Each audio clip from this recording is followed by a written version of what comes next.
Lunch करने के बाद यारम ने दुलिया का सब वर्कर्स से तारुफ करवाया था। सबको ही क्यूट सी दुलिया बहुत ही पसंद आई। सबसे मिलने के बाद दुलिया ने यारम से घर चलने का कहा और यारम ने सारा असबाब हिलाते हुए उसे वापस अपने कैबिन में ले गया। कैबिन का डोर बंद करके यारम ने दुलिया को अपने सामने सोफे पर खुद से करीब करके बिठाया। उसके हाथ अपने हाथों में लेकर अपनी आंखों पर रखे, जैसे अपनी आंखों को सुकून दे रहा। चंद पल बाद यारम ने आंखें खोलकर दुलिया को देखा, जो कि नर्वस होती यहाँ वहां देखे थे। दुलिया, मेरी तरफ देखो। यार में दुनिया की थोड़ी पकड़कर अपनी जानब मतवजो किया। दुनिया ने यार की आंखों में देखा, जहां पर चाहत और इज्जत और जुनून ही नजर आया था उसे। दुनिया ने दोबारा नजरें झुका ली। मेरी जान, मैं बहुत प्यार करता हूं तुमसे, इतना कि शायद ये लफ्ज प्यार भी छोटा है। मैं जुनून की हद तक तुम्हें चाहता हूँ। जो अगर कभी दूर हो गई मुझसे तो मैं मर जाऊंगा, सच में मर जाऊंगा। मेरी सांसें तुम हो, जीने की वजह तुम हो। तुम नहीं थी, मुझे किसी बात का डर नहीं था, मैं आजाद था। मगर जब से तुम मेरी जिंदगी में आई हो, मैं डरने लगा हूं। तुम्हें खोने का डर लगा रहता है। तुम्हारे लिए मैं सबसे लड़ लूंगा, मगर तुम कभी मुझे मत छोड़ना। तुम नहीं जानती, तुम मेरे लिए मेरी ताकत भी हो, कमजोरी भी। तुम्हें पाकर अगर मेरे पास कुछ भी ना हो तो मैं दुनिया का सबसे अमीर आदमी हूँ, लेकिन तुम नहीं हो तो मैं सबसे गरीब हूँ। हाँ, तुम मेरे लिए मेरा सब हो। कभी दूर जाने की कोशिश मत करना, मैं तुम्हें दूर जाने भी नहीं दूंगा। अगर किसी ने ऐसा करने की कोशिश की तो मैं उसकी जान भी लेने से नहीं चूकूंगा। किसी बच्चे की तरह उसका हाथ पकड़े अपनी कैफियत बयान कर रहा था और आहट में उसकी आंखें गुस्से से लाल हुई कि दुनिया भी डर गई। मगर यारम ने फौरन ही अपने गुस्से को काबू में किया। अरे, तुम तो डर रही हो। तुम डर क्यों नहीं हो? तुम्हें थोड़ी ना कुछ कहूंगा, तुम ही तो वो हो, मेरा सब कुछ है। यार में दुल्ला को अपने सीने से लगाया, मगर उसी टाइम बिना दरवाजा ना किए हुए माया काफी गुस्से से दनदनाती हुई अंदर आए थे। मगर उन दोनों को एक दूसरे के इतने करीब देखकर उसके तन बदन में आग लग गई थी। अभी भी तो वो यारम की कॉन्फ्रेंस देकर आई थी। उसे लगता था कि यारम उसके बचपन का दोस्त है तो लाइफ पार्टनर भी वही बनेगा। काफी सारे लड़कों को उसने सिर्फ यारम की वजह से रिजेक्ट किया था, मगर यारम ने तो बिना उसे बताए किसी और से निकाह कर लिया था और यही उससे बर्दाश्त नहीं हुआ और वो काफी रैश ड्राइविंग करके यारम के ऑफिस पहुंचे थे। मगर आगे इन दोनों के एक साथ देखना मजीद इत्तेशार दिला गया था। दुड़िया एकदम यारम से अलग हुई थी और यारम को भी माया का ऐसे अंदर आना पसंद नहीं आया था। माया, क्या बेहुदा हरकत है ये? किसी ने ऑफिस में आने से पहले ना करना चाहिए ना। तमीज भूल गई हो तुम? यारम ने खरी खरी माया को सुनाती और दुनिया के सामने अपनी इंसल्ट माया से बर्दाश्त भी कहाँ होने थी। जब भी टेबल पर रखी सारी चीजें झटके से नीचे फेंके थे। दुनिया के मुंह से चीख निकली थी और वह यारम के पीछे छुपे। माया, क्या है ये सब? पागल हो गई हो? आहर हुआ क्या है? क्यों हाइपर हो रही हो इतना? यारम को खुद समझ आई कि माया इतनी पुरस्कुन मजाज की लड़की इस तरह से बिहेव क्यों कर रही है। मैं बताऊं क्या हुआ है तुम्हें? तुम्हें कुछ नहीं पता कि तुम सिर्फ मेरे हो, सिर्फ मेरे।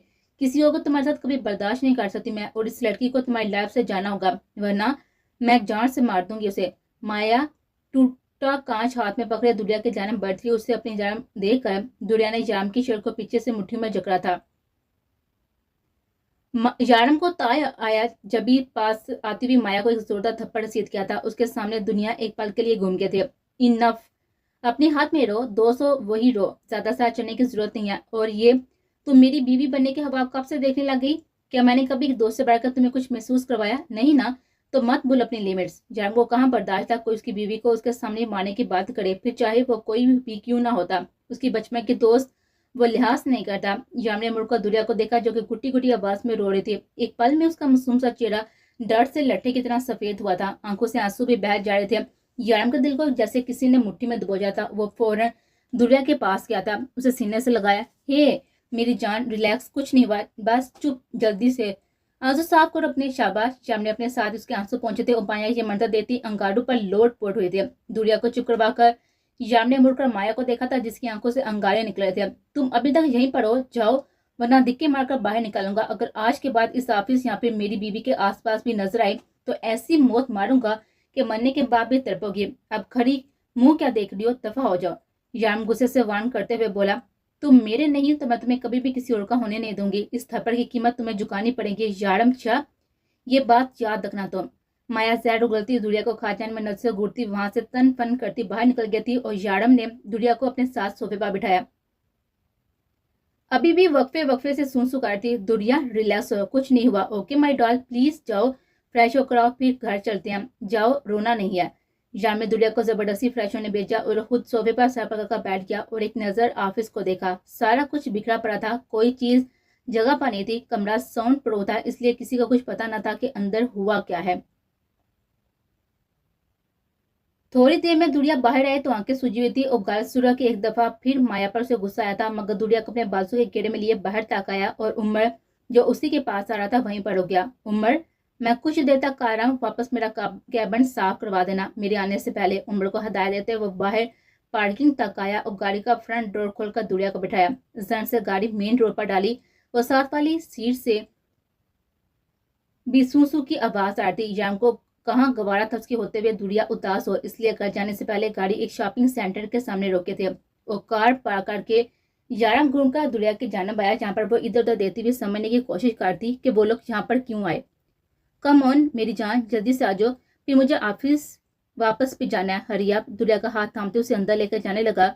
शॉपिंग सेंटर के अंदर एक जहाँ आबाता तरह तरह के लोग यहाँ पर मुख्तलिफ चीजें खरीदते हुए दिखाई दे रहे थे। यारम उसे एक लेडी बुटीक में लेके आया था, जहाँ पर मुख्तलिफ डिजाइन के पार्टी वेडिंग और कैजुअल ड्रेसेस अपनी शान लिए हुए हर एक की तवज्जो खींच रहे थे कि एक दफा तो दुड़िया भी मोहब्बत हुए थे। वो यारम से हाथ चबाती एक रैक में लगे हुए फेरी ड्रेस को देख रही थी, जब उसे एक फिरोजी रंग का सिंड्रेला फ्रॉक नजर आया। उसने मुड़कर पीछे देखा, जहाँ पर यारम उसे देख रहा था। दुड़िया के हाथ में वो ड्रेस देख कर समझ गया कि उसे ये लेना है। यारम मुस्कुराते उसके पास आया, वह ड्रेस उसे लेकर काउंटर पर रखा। उसके अलावा एक और ड्रेस जो कि यारम को बेहद पसंद आया था, मल्टी शेड का कलियों वाला फ्रॉक और साथ में शरारा, दोनों ड्रेसेस उसने काउंटर पर पैक करने के लिए रख दिए थे। यारम ने दुड़िया को देखा, जो कि बाबर अपना फेरी वाला ड्रेस देखकर खुश हो थी, लेकिन फिर उसकी नजर काउंटर पर मौजूद लड़की पर पड़ी जो बाबर यारम को देखे थे। दुड़िया ने यारम को देखा जो मोबाइल पर बिजी था। दुड़िया ने दोबारा उस लड़की को देखा जो अब भी मसलसल दुड़िया को देख रहे थे। दुड़िया ने यारम का बाजू जोर से पकड़ा, अपने कंधे के गिर्द फैलाया कि यारम भी हैरान हुआ, मगर दुड़िया का फुला हुआ मुंह और नजरें काउंटर वाली लड़की पर देखी तो सारा मामला समझ गया, मतलब उसकी बीवी जेलस हो रही थी। स्ट्रेंज। यारम ने फौरन बिल पे किया और दुड़िया से बैग जल्दी से यारम को पकड़ाकर उसका मोबाइल खींचते हुए बाहर लेकर आए। उसका बाजू खींचते हुए बाहर लाई थी। गुड़िया, क्या हुआ? चलो आओ, दूसरी शॉप में सैंडल भी तो लेने हैं ना, और हेड बैंड्स भी। याम ने उसका मूड फ्रेश करना चाहा, मगर दुड़िया ने नाम में सराया। मेरी जान, क्यों ऐसा कर रही हो? चलो फिर बाद में नहीं लेकर दूंगा। यारम की धमकी कारगर साबित हुई थी जब भी दुड़िया उसके साथ चल दी, मगर एक नजर पीछे मुड़कर देखा तो वो लड़की अभी भी यारम को देख रही थी। दुड़िया ने उसे जुबान चढ़ाई तो वो बेचारी खिसका कर दूसरी साइड चले गए। यारम ने दुड़िया को बहुत सी शॉपिंग करवाई थी, उसके बाद आइसक्रीम भी खिलाई और फिर याम ने दुड़िया को बेग हाउस वापस ड्रॉप किया था। दुड़िया ने खुशी खुशी से अपने ड्रेसेस उठाकर जूं ही कार का दरवाजा खोला, याम ने दरवाजा वापस बंद कर दिया। दुड़िया ने सवालिया नजर से उसको देखा। इतनी शॉपिंग करवाई, आइसक्रीम खिलाई और तुम मुझे बिना मुझे मेरा गिफ्ट दिए जा रही हो? याम ने उसके मुंह पर आते हुए बात पीछे करते नाराजगी से कहा, मगर मैंने तो कोई भी गिफ्ट नहीं लिया, नेक्स्ट टाइम पक्का लेकर दूंगी। दुड़िया उसे ऐसे बुला रही थी जैसे किसी छोटे बच्चे को। ना, मैंने तो अभी लेना, वो भी अपनी मर्जी का। याम ने उसे सर से पीछे से पकड़कर अपने पास किया। शाह उसके करीब आया। कोई मैं कह रही हूँ ना, लेकर दूंगी। अपनी बात अभी वो पूरी करने से पहले याम ने उसे चुप करवा दिया था। काफी देर बाद जब दुड़िया का सांस बंद होने के करीब था, याम ने उसे छोड़ दिया। मेरा गिफ्ट मैं अपनी मर्जी से लेता हूँ, मुस्कुरा उसको देते हुए याम ने विंक की और दुड़िया पर जल्दी से चीजें उठाती वहां से भागी थी, मगर अपने पीछे याम का जिंदगी से भरपूर कहकर जरूर सुना। दुड़िया रात को अपनी सारी शॉपिंग बेड पर फैलाए बैठी यारम के ही बारे में सोच रही थी। उसने आशा और रामीन को भी अपनी शॉपिंग दिखाई थी। वो दोनों भी काफी खुश थी उसके लिए, मगर खुशियों की मदद हमेशा के लिए थोड़ी होती है। वो सारा सामान समेट कर डिनर के लिए डाइनिंग हॉल में दाखिल हुई, जहाँ पर सभी खाने के लिए बैठे थे। काश्यप बेग ने एक नजर उस पर डालकर मुंह फेर लिया था और आशा ने उसे अपने साथ बैठने का इशारा किया तो वो चुपचाप उसके साथ बैठ गए। आशा ने दुड़िया को जूही खाना सर्व करना चाहा। काश्यप बेग ने हाथ में पकड़ा ग्लास जोर से टेबल पर पटा और वहां से वॉक आउट कर गया। दुड़िया ने आशा की तरफ देखा जो उसे आंखें इशारे से तसल्ली दे रही थी। फाइक उस दिन के बाद से उनके सामने नहीं आता। अभी भी घर आते साथ ही अपने कमरे में घुस गया। वो तीनों बहनें एक दूसरे का मुंह देती वहां से उठकर अपने कमरे में चली आई थी और खाना वहीं टेबल पर पड़ा रह गया। रात का पिछला पहर था। उसने अपने बराबर सोबी रामी को देखा और आस्था से उठकर अपनी वार्डरोब तक गई। अंदर बने हुए एक दराज का लॉक खोलकर उसमें से एक डायरी निकालकर बाहर बालकनी में रखे झूले पर बैठ गई। चांद की रोशनी हर तरफ फैली हुई थी। ठंडी हवाएं उसके बालों को बखेर रही थी, मगर वो डायरी से एक तस्वीर निकालकर उसको देख रहे थे। इस तस्वीर में एक 10 साल की लड़की और 12 साल का लड़का स्कूल यूनिफॉर्म में एक दूसरे को देते हुए हंस रहे थे। आयशा ने इस तस्वीर पर प्यार से हाथ फेरा। कहाँ चले गए हो तुमने तो कहा था कि तुम कभी नहीं छोड़ोगे। मैं तुम्हारा कितना इंतजार करूं, पिछले 15 सालों से राह देख रही हूँ तुम्हारी। मुझे मेरा टॉम वापस चाहिए। देखो तुम्हारी जारी तुम्हारा इंतजार कर करके थक गई है। एक बार फिर दूसरा आंसू उसकी तस्वीर पर टपका था। जब किसी ने उसके कंधे पर हाथ रखा तो वो चौंके। पीछे रामीन खड़ी दुख से उसको देख रही थी। आप तो भूल जाए वो सब, वो बस बचपन का दोस्त था ना, तो भूलती क्यों नहीं है उसे, जो एक दिन चला गया बिना कुछ बताए, और आप अभी तक उसकी यादों को सीने से लगाकर बैठी हैं। मूव ऑन करें, रिलैक्स रहें। रामीन उसको समझाती और उसे कहती कि बचपन की दोस्ती अब प्यार में बदल चुकी थी, जैसे वो किसी हाल में नहीं खोना चाहती थी, मगर वो तो ऐसे गायब हुआ जैसे कभी था ही नहीं। वो अकेली क्लास में उदास बैठी थी। जब कोई उसके पास आकर खड़ा हुआ, उसने सर उठाकर देखा तो एक लड़का उसे गौर से देख रहा था। उसने उसको खुद को गौर से देखते हुए महसूस करके यहाँ वहां देखा, मगर वहां पर कोई नहीं था। उसने फिर से इस लड़के को देखा जिसके चेहरे पर अब नरम सी मुस्कुराहट थी। हे क्यूटी, हे क्यूटी पाई, अकेली क्यों बैठी हो और उदास क्यों? क्या सिंड्रेला की तरह तुम्हारा भी सैंडल खो गया है? नहीं, कोई मुझसे दोस्ती नहीं करता, सबके फ्रेंड्स हैं। मैं यहाँ पर न्यू हूँ तो मेरा कोई दोस्त नहीं है। उसने अपनी परेशानी बताई। अरे बस इतनी सी बात, चलो हम आज से पक्के बार दोस्त, ओके? चलो शेक हैंड करो, फिर कैंटीन चलते हैं। ये सच में?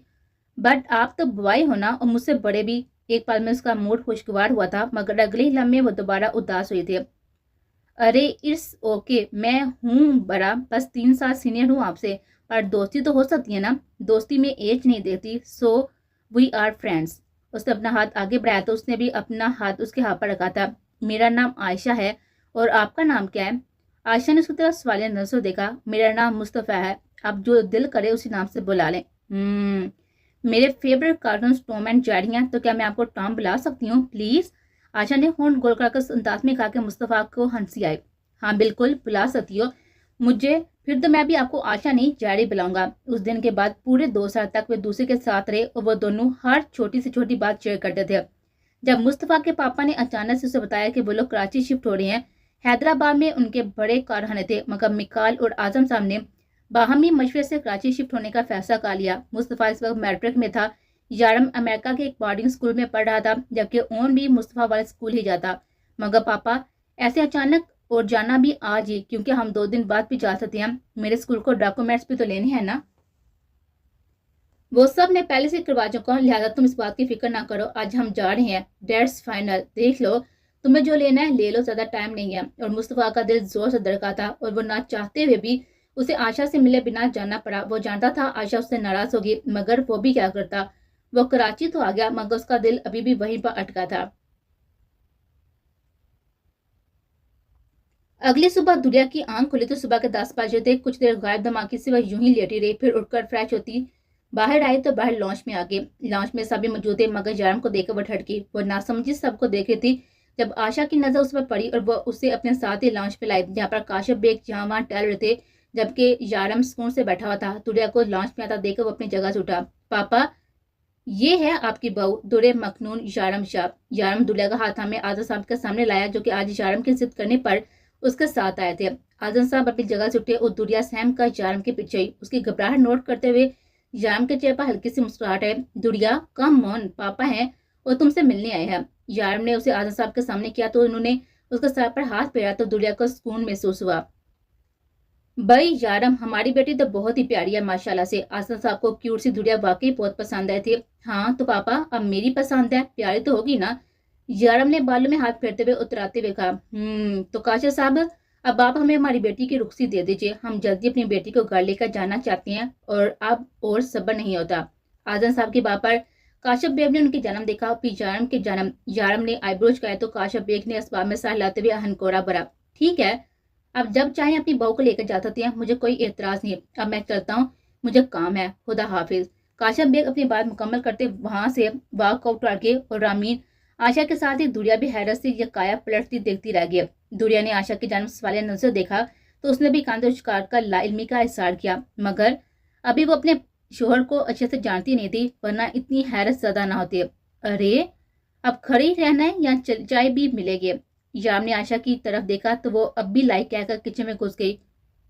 रामी भी पीछे पीछे चल दी और दुरिया को आजम साहब ने अपने पास बिठाया लिया, मगर वो अभी भी वर्ताए हैरत में डूबी थी कि चाचा जान इतनी आसानी से कैसे मान गया। दुरिया के सामने वाले सोफे पर जारम बैठा उसके हर तासर को गौर से देख रहा था और महसूस हो रहा था। 2 घंटे गुजारकर आजम साहब और जारम वापस चले गए थे, मगर वो तीनों बहनें अपने चाचा के बदलवे रवैये को समझ ना पा रही थी। मगर वो नहीं जानती थी कि उनके चाचा ने दुरिया को एक कमर्शियल प्लाट जिसकी कीमत 3 करोड़ से ज्यादा की थी और 50 लाख के बदले जारम के हवाले किया था। जारम ने दुरिया की रुखसती मांगी थी और काशा बेग ने जब जी चाहे आकर ले जान अपनी बीवी को कहकर बात खत्म कर डाली थी। इसलिए आजम शाह आज दुरिया से मिलने आए थे और जल्दी शादी की डेट फिक्स करने का कहकर वापस ले गए थे। मगर दुरिया को अभी भी शादी नहीं करनी थी। उसने जारम को भी इसी शर्त पर कबूल किया था कि वह भी 5 साल तक उसके करीब भी नहीं जाएगी। मगर ऐसा कैसे हो सकता है कि जारम अपनी दुरिया से दूर रहता? मगर क्या दुरिया ये सब कबूल कर लेगी, वो भी इतनी जल्दी? ये तो वक्त ही बताने वाला था।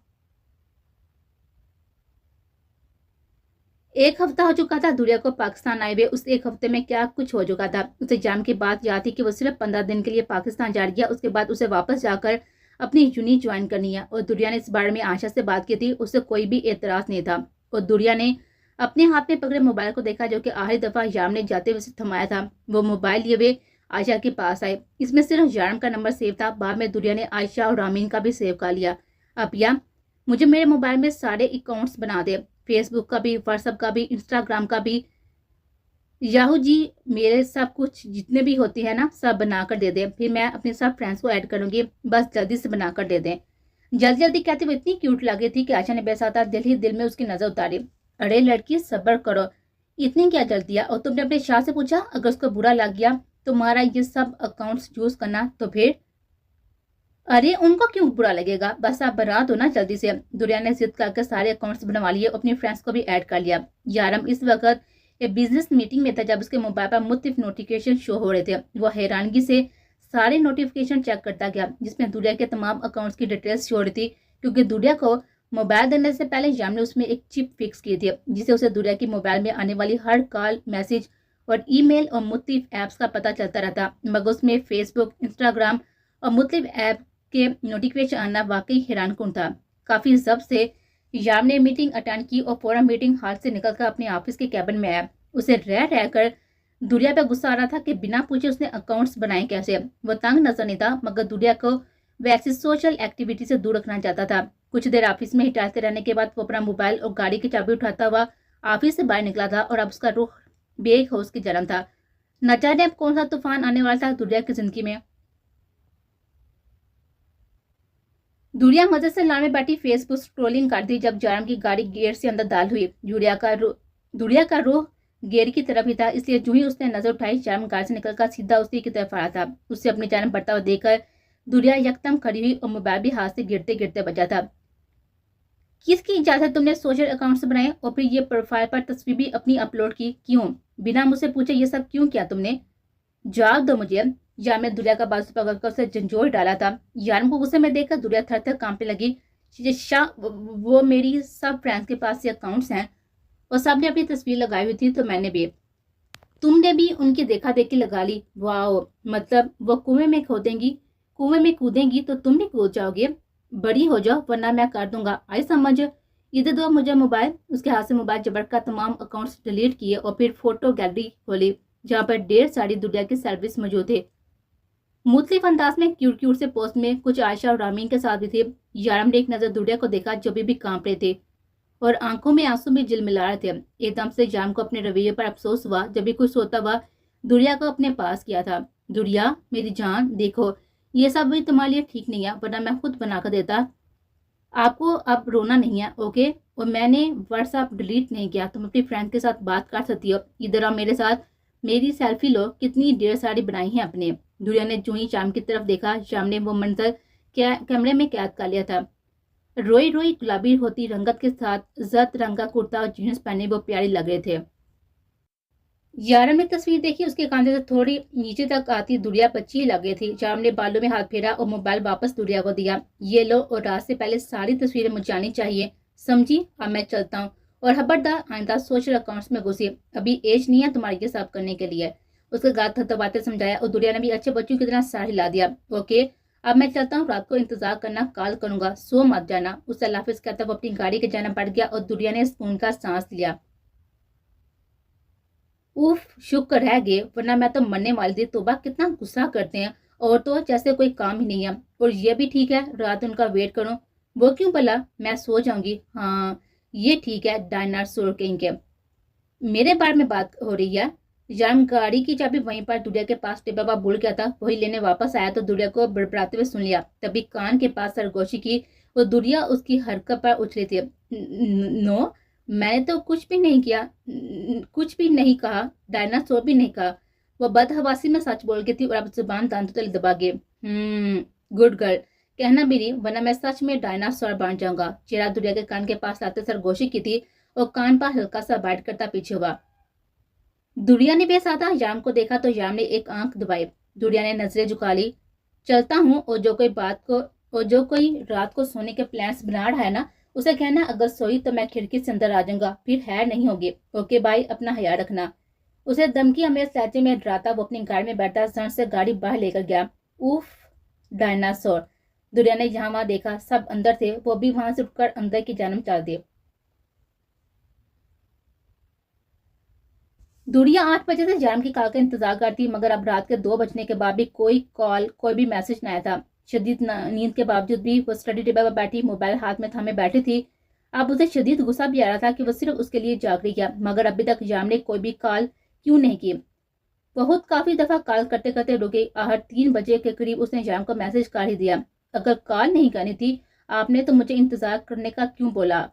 मैसेज टाइप करके साथ ही एक गुस्से वाला इमोजी भेज दिया और मोबाइल बंद करके सो गई।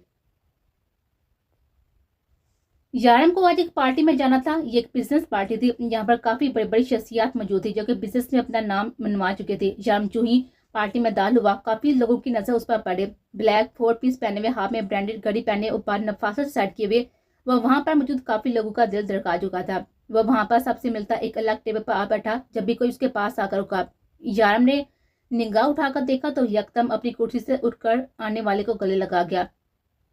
मोहम्मद इब्राहिम, याम का क्लोज फ्रेंड। वो दोनों लंदन में एक साथ ही ग्रेजुएट हुए थे और दोनों में कारी दोस्ती थे। दोनों एक दूसरे के मजाज से अच्छी तरह वाकिफ थे। तू यहाँ कब आया और मुझे बताया भी नहीं है? कम से कम एक कॉल ही कर देता, मैं रिसीव ही करने आ जाता। यार मुझसे बैठने का इशारा करता खुद भी उसका सामने बैठ गया। बस यार, अचानक ही प्लान बन गया तो सोचा तुझे सरप्राइज ही दे दो। वैसे तू बहुत बड़ा छुपा रुस्तम है, शादी भी काली और बताया भी नहीं है। बस यही थी तेरी दोस्ती?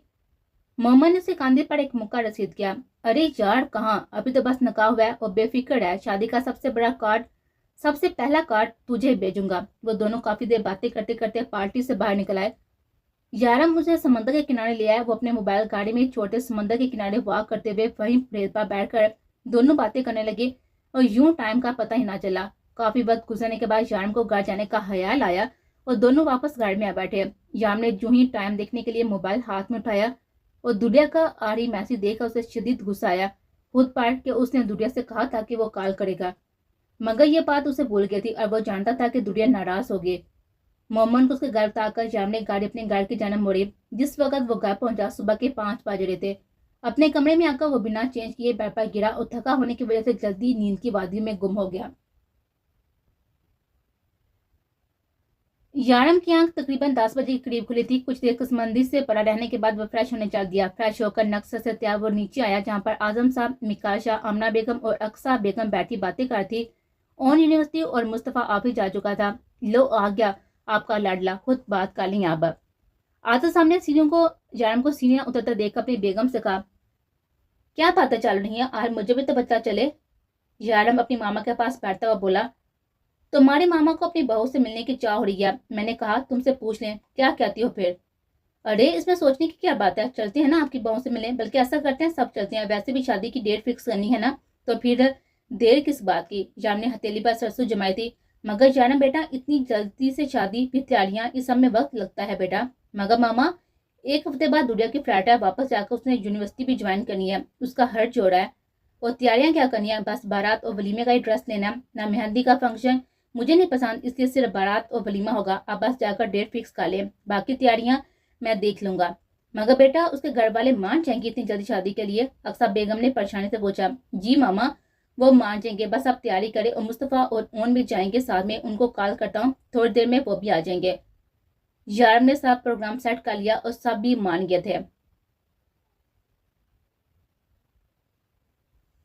सुबह के 11 बज रहे थे और दुनिया रात को लेट सोने की वजह से अभी तक सोई हुई थी।